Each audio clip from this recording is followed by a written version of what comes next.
Next up, we have Maya Bisineer at ThinkMaya and thinkmaya.com. MeMeTales, come on up.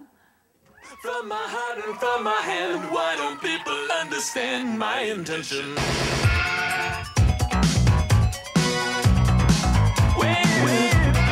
Okay, I'm Maya. I'm the founder of a company called MeMeTales. You heard about Play, you heard about Sparkle, and I'm here to talk about something a little more serious, about a personal mission that I have as a mom of 2 little girls. And y'all better listen up, I mean, really.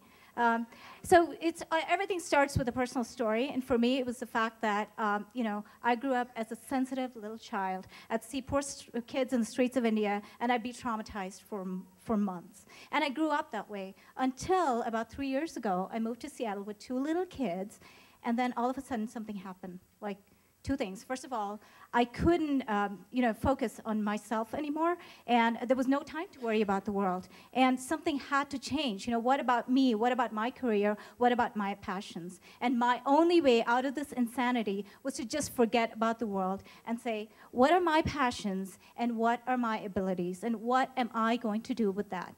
And as a result of which, I started a company called MeMeTales, and it was nothing but a simple website, about my passions: children, stories, reading.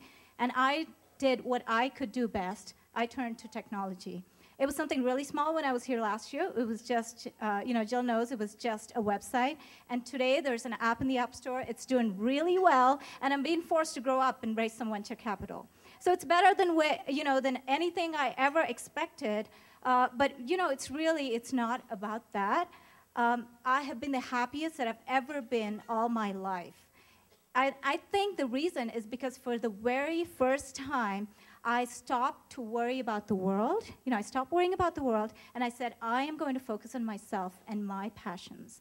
And the flip side of that is that I'm losing sleep over how do I pass that over to my 2 little girls, right? It took me a lifetime to learn that the way to change the world is really to focus on myself and build the right skills. And how am I going to give them that?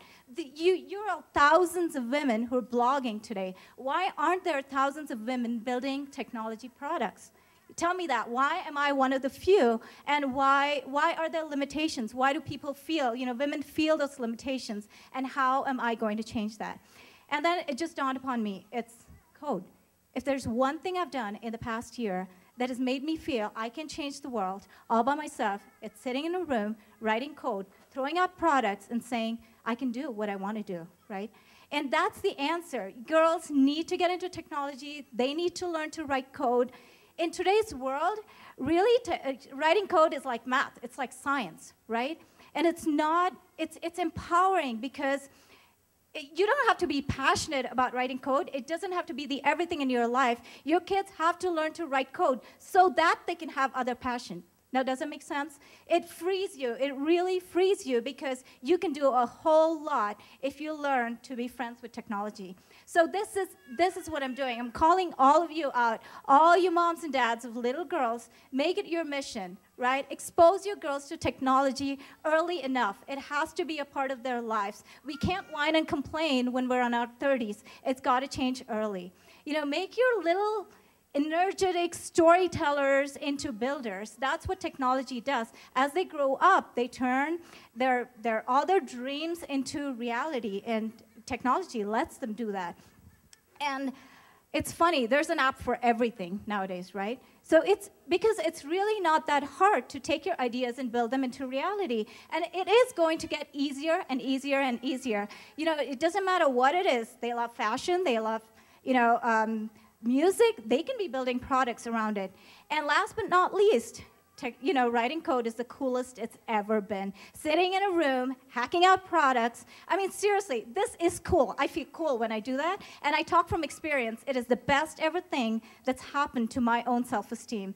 So today, you have the Sergeys and the Zuckerbergs, right? They're in that field. They're taking the risk. They're playing. They're making a name. I want to see the little girls of today do that tomorrow. And I don't think it's a vision that's very far at all. As a future, I see a similar room, except 25 to 50% of the women should be hackers. You guys should be writing code. And can you imagine? No, can you imagine the kind of collaboration that's going to come out? Right? Today we're building communities. Tomorrow we're going to build products that really change the world. So in 2025, what I see is, loads and loads of little girls building things, building the Facebooks because they can, because they love it, and because their world is truly, truly limitless. I can sit here and complain. I can say there are not enough women in my field. Oh my gosh, but I'm not going to complain. I choose to come up and ask you to be a part of the change that's coming in the future. And I just, want to say 3 cheers to you guys and to all you little innovators of our big future. Thank you.